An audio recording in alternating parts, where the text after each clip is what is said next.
بسم اللہ الرحمن الرحیم۔ السلام علیکم۔ پاکستان فرنٹ میں سلمان حیدر۔ وزیر اعلیٰ خیبر پختونخوا کے دورہ کراچی کے آفٹر شاکس جاری ہے۔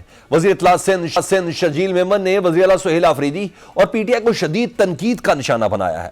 شرجیل میمن نے کہا ہے کہ پی ٹی آئی والوں نے دورہ کراچی میں ایک دفعہ پھر 9 مئی جیسا واقعہ دہرانے کی کوشش کی۔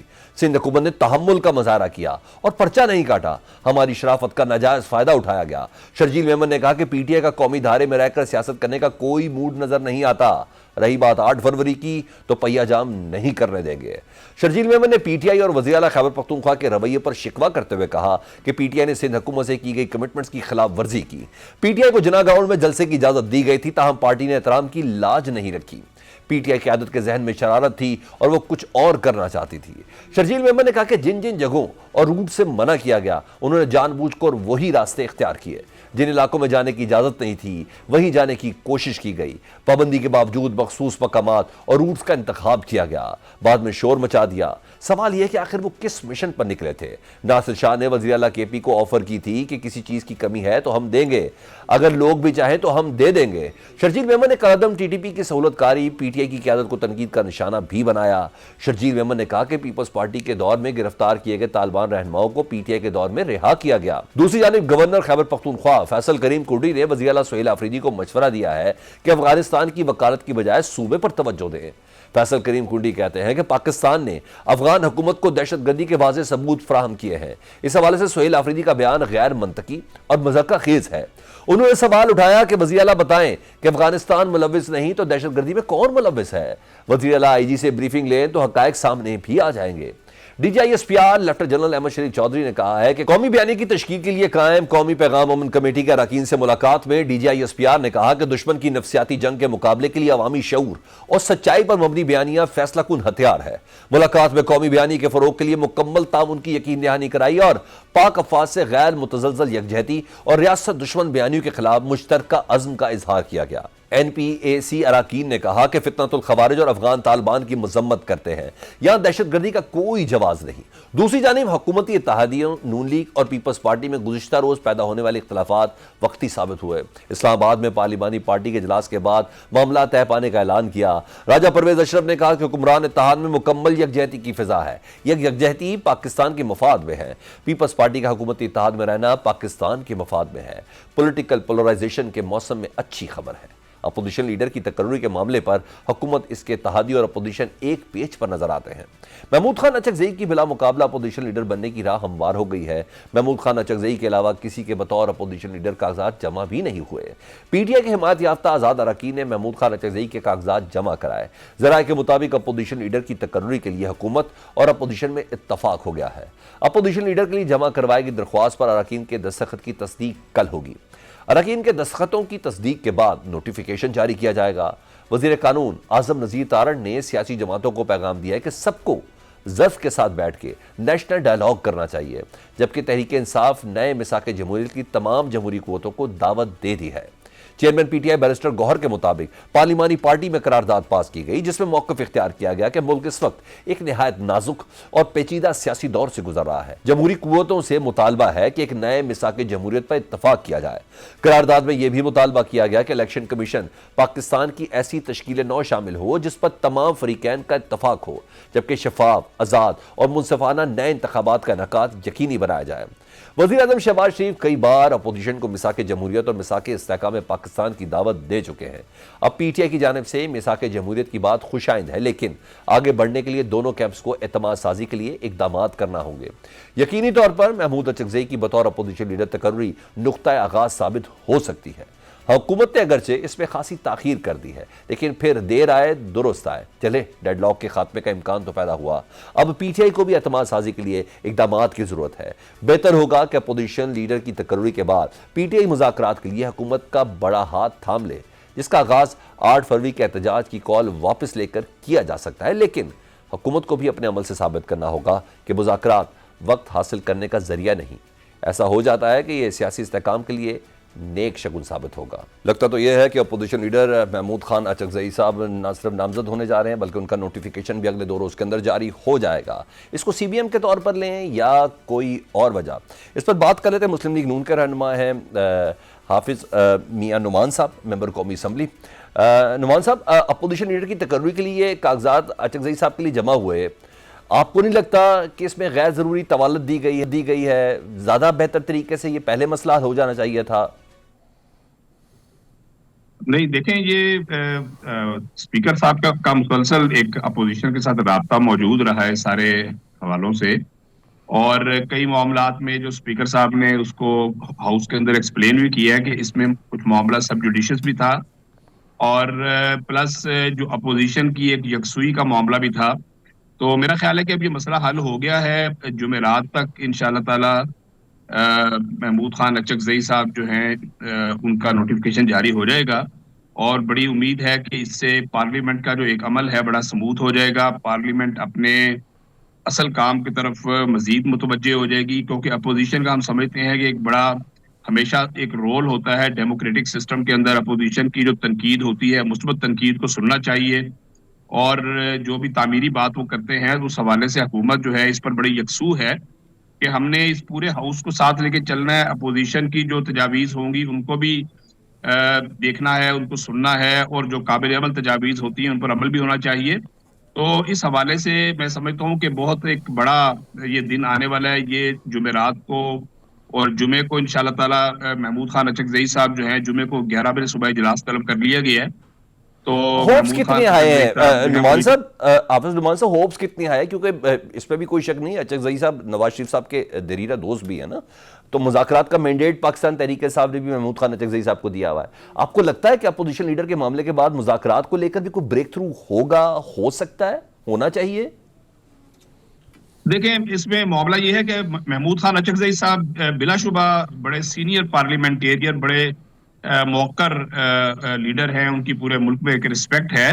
تو اب یہ ڈیپینڈ کرتا ہے کہ پی ٹی آئی کی لیڈرشپ جو کہ ہمیشہ وہ لوگ جن کو یہ مینڈیٹ دیتے ہیں نیگوشیشن کرنے کا, ڈائلاگ کرنے کا, بات چیت کرنے کا, ان سے جب وہ بات چیت شروع کرتے ہیں تو ان سے وہ مینڈیٹ واپس لے لیتے ہیں فوری طور پہ, اور مار دھاڑ کی باتیں شروع کر دیتے ہیں, مرنے مرانے کی باتیں شروع کر دیتے ہیں. تو میرا خیال یہ ہے, ہمیں تو امید ہے کہ اس دفعہ محمود خان اچکزئی کے ساتھ یہ جو بانی پی ٹی آئی اس طرح کا سلوک نہیں کریں گے, اور میرا خیال ہے کہ جو ان کو انہوں نے مینڈیٹ دیا ہے اگر ایز اٹ از رہتا ہے تو ایک پورے ملک کے اندر ایک سیاسی عمل کو بڑی تقویت ملے گی, سیاسی عمل آگے بڑھے گا انشاءاللہ تعالی. سر ایک تھوڑا اور بھی ریکارڈ ذرا درست کر دے, کل قومی اسمبلی میں صدر مملکت کی منظوری کے بغیر نا اسپیشل اکنامک زون آرڈیننس پیش کیا گیا, جس پر پیپلز پارٹی نے واک آؤٹ کیا.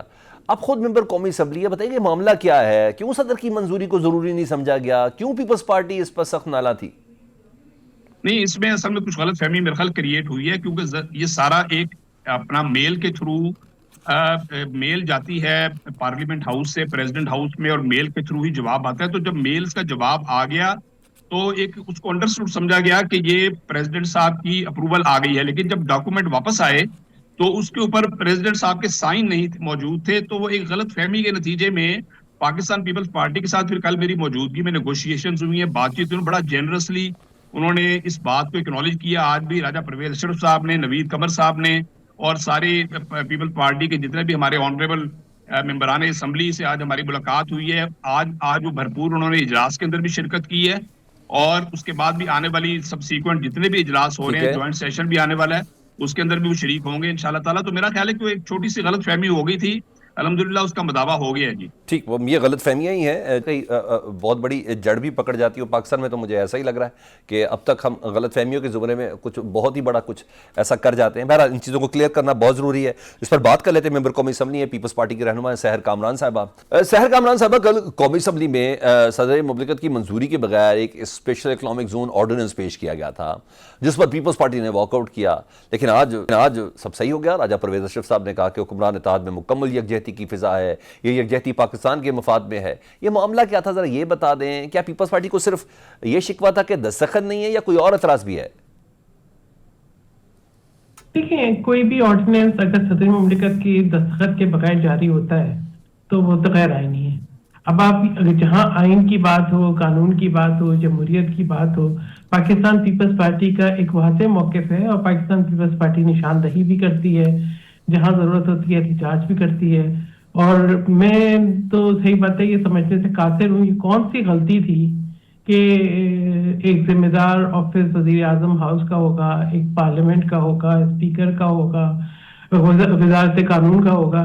یعنی آرڈیننس جاری ہو گیا صدر مملکت کے سگنیچر کے بغیر، انہوں نے پتہ ہی نہیں، یا وہ سوچ رہے ہوں گے کہ جی پیپلز پارٹی جو ہے نظر انداز کر دے گی اور وقت گزرنے کے ساتھ جو ہے دستخط ہے یا نہیں ہے اس پہ کسی کا دھیان نہیں جائے گا اور بعد میں یہ قانون بن جائے گا. دیکھیں جب آپ کا قومی اسمبلی کا اجلاس شروع ہو رہا ہے تو آپ کو آرڈیننس ویسے ہی نہیں جاری کرنا چاہیے تھا، پھر آپ کو تھوڑا سا صبر کرنا چاہیے تھا، انتظار کرنا چاہیے تھا، قانون لے کر آتے، قائمہ کمیٹی پہ جاتا، اس پہ بحث ہوتی، ایک اتفاق رائے ہوتا. تو میں سمجھتی ہوں کہ اس کو میں تو غلطی سمجھنے سے جو ہے ویسے آج کل اختلاف غلطیاں کروں ویسے گی بھی یا سمجھتی ہوں. نا ملک میں بڑی معمول بن چکی ہیں. ابھی ایک غلطی کی نشاندہی کر رہے تھے شرجیل میمن صاحب، وہ کہتے ہیں کراچی میں 9 مئی دورانے کی کوشش کی گئی سہیل آفریدی صاحب کے آنے پر. پی ٹی آئی نے کمٹمنٹس کی خلاف ورزی کی. حالانکہ پہلے 2 دن تو سہیل آفریدی اور ان کی ٹیم مسلسل ستائش کرتی رہی، سندھ حکومت کی بھی، پیپلز پارٹی کی بھی، بلکہ ہر تقریر اور خطاب سے بھی پہلے وہ یہی کرتے تھے. پھر الزام لگایا کہ سندھ حکومت رکاوٹیں ڈال رہی ہے. جب آپ انہیں سپیس دے رہے تھے تو سندھ حکومت کا شکریہ ادا کر رہے تھے. پھر یہ کیا معاملہ ہوا، تھوڑا آپ بتائیے گا. دیکھیے پہلی بات یہ کہ سندھ نے بہت ہی وفاداری کا ثبوت دیا، مہمان نوازی کا ثبوت دیا. ویسے بھی آپ کو پتہ ہے سندھ کی مہمان نوازی اور جو ہے رواداری کافی جو ہے مشہور ہے. تو ہم نے اپنی روایات کے مطابق نہ صرف ان کو ریسیو کیا، ان کو اپنے کلچر کے مطابق جو ہے وہ سندھی ٹوپی اور اجرک بھی پہنائی، انہیں ویلکم کیا، ان کو جو ہے مکمل سیکیورٹی پرووائڈ کی. انہوں نے جلسہ گاہ مانگا، ان کو جلسہ گاہ کی جگہ دی اور جو ہے ان سے مسلسل گفت و شنید بھی رہی. لیکن شاید پی ٹی آئی کا گزارا ہے نہیں جو ہے انسائٹمنٹ کے بغیر، انتشار کے بغیر. وہ سمجھتے ہیں کہ اگر وہ ایک اچھا رویہ اختیار کریں گے تو کوئی وفاداری رکھیں گے تو ان کا ووٹر جو ہے ان سے نالا اور ناراض ہو جائے گا. ٹھیک ہے. تو اسی لیے انہوں نے پھر وہی آپ ان کے بیانات دیکھیں، دوسرے دن سے کیا پہلے دن سے ہی انہوں نے جو ہے ہماری قیادت کے اوپر تنقید کرنا شروع کی. انہوں نے جو ہے سندھ کو نشانہ بنایا. یعنی ایک طرف ہم آپ کی مہمان نوازی کر رہے ہیں، ہم آپ کو، ہمارا آپ کا کوئی مقابلہ نہیں ہے. تحریک انصاف کا سے پاکستان پیپلز پارٹی کو نہ کوئی خوف ہے، نہ کوئی ہمارا مقابلہ ہے، نہ وہ ہمارا ووٹ بینک توڑ سکتے ہیں، نہ ہی ان کے اندر اتنی ہمت یا جرأت ہوئی کہ وہ اندرون سندھ بھی جا سکتے. انہوں نے اربن ایریاز کے اندر ایک جو ہے سہیل صاحب میں ذرا پوائنٹ ٹو پوائنٹ چلتے ہیں. 3 کروڑ، ایک منٹ سلمان، جی جی پلیز. 3 کروڑ کی آبادی میں 3000 لوگ جمع کر کے اگر کوئی اس کو جلسہ کہتا ہے تو میں کہتی ہوں اس سے زیادہ لوگ تو شادی کی تقریبات میں تھے جن کے لیے ہم خود کراچی میں تھے. ٹھیک سہیل صاحب آپ کیا کرنا ہے؟ پی ٹی آئی کی جو پارلیمانی پارٹی کے اجلاس میں قرارداد پاس ہوئی نا، اس میں جمہوری قوتوں سے مطالبہ کیا کہ نئے میثاق جمہوریت پر اتفاق کیا جائے. تو یہ تو بڑی زبردست بات ہے. تو اتفاق کیا جائے تو کیا Peoples Party P T I کے ساتھ میثاق جمہوریت کے لیے تیار ہے؟ دیکھیں سلمان، میثاق جمہوریت تو ہوا ہے، اس سے تمام جماعتوں کے دستخط ہیں. تحریک انصاف ذہنی طور پہ تیار ہو کر آئے اور اس پہ عمل کرے. انہوں نے تو اپنے آپ کو بالکل آئسولیٹ کر کے الگ تھلگ کر کے رکھ دیا. وہ کہتے ہیں کسی کے ساتھ بیٹھنا ہی نہیں ہے، انہوں نے کسی سے بات ہی نہیں کرنی. ابھی جو بھی انہوں نے مطالبہ کیا ہے یا جو انہوں نے ریزولوشن پاس کی ہے، بس انتظار کرنا چند گھنٹوں کا. کوئی ٹویٹ آ جائے گی اس سلسلے میں بھی، کوئی بیان بھی آ جائے گا کہ ہم کسی کے ساتھ نہیں بیٹھیں گے، ہم کسی سے مذاکرات نہیں کریں گے. تو بات یہ ہے کہ جب آپ کا رویہ غیر جمہوری ہو، پارلیمنٹ میں آتے ہیں، پس سے پریویلیجز لیتے ہیں، جو بیرونی دوروں پہ جاتے ہیں، ہر چیز ہوتی ہے، جہاں آپ کی ذمہ داری آتی ہے، آپ کو اپنا کردار ادا کرنا ہوتا ہے، آپ کہتے ہیں نہیں ہم تو قائمہ کمیٹی میں نہیں بیٹھیں گے، ہم تو جو ہے فلانی میٹنگ میں نہیں بیٹھیں گے، ہم پارلیمنٹ کی کارروائی کو ڈسٹرب کریں گے. دیکھیں یہ طریقہ کار نہیں ہے. ٹھیک، بہت شکریہ. پاکستان فرنٹ اس بریک کے بعد سینیٹر ہمایوں محمد صاحب پی ٹی آئی کے رہنما وہ ہمارے ساتھ موجود ہیں، ان سے بات کر لیتے ہیں. ہمایوں محمد صاحب، اپوزیشن لیڈر کی نامزدگی کو لے کر کہا جا رہا ہے کہ بڑا بریک تھرو ہونے کا امکان ہے. اچکزائی صاحب کے حوالے سے تمام معاملات ایک جگہ پر اکٹھے ہو چکے ہیں. بیرسٹر گوہر صاحب بھی کہہ رہے ہیں کہ کل تک تصدیق ہو جائے گی. آپ کو لگتا ہے یہ معاملہ خوش اسلوبی سے حل ہو جائے گا؟ کیونکہ اسپیکر آفس کی جانب سے بھی بات کہی گئی ہے کہ پی ٹی آئی کے اراکین کے علاوہ کوئی چاہتا بھی نہیں ہے، کوئی اور دوسرا کینڈیڈیٹ بھی نہیں ہے، تمام کے تمام محمود خان اچکزائی کے اوپر ایک زبان ہے. دیکھیں اس طرح ہے، اگر ان لوگوں کی نیت صاف ہوتی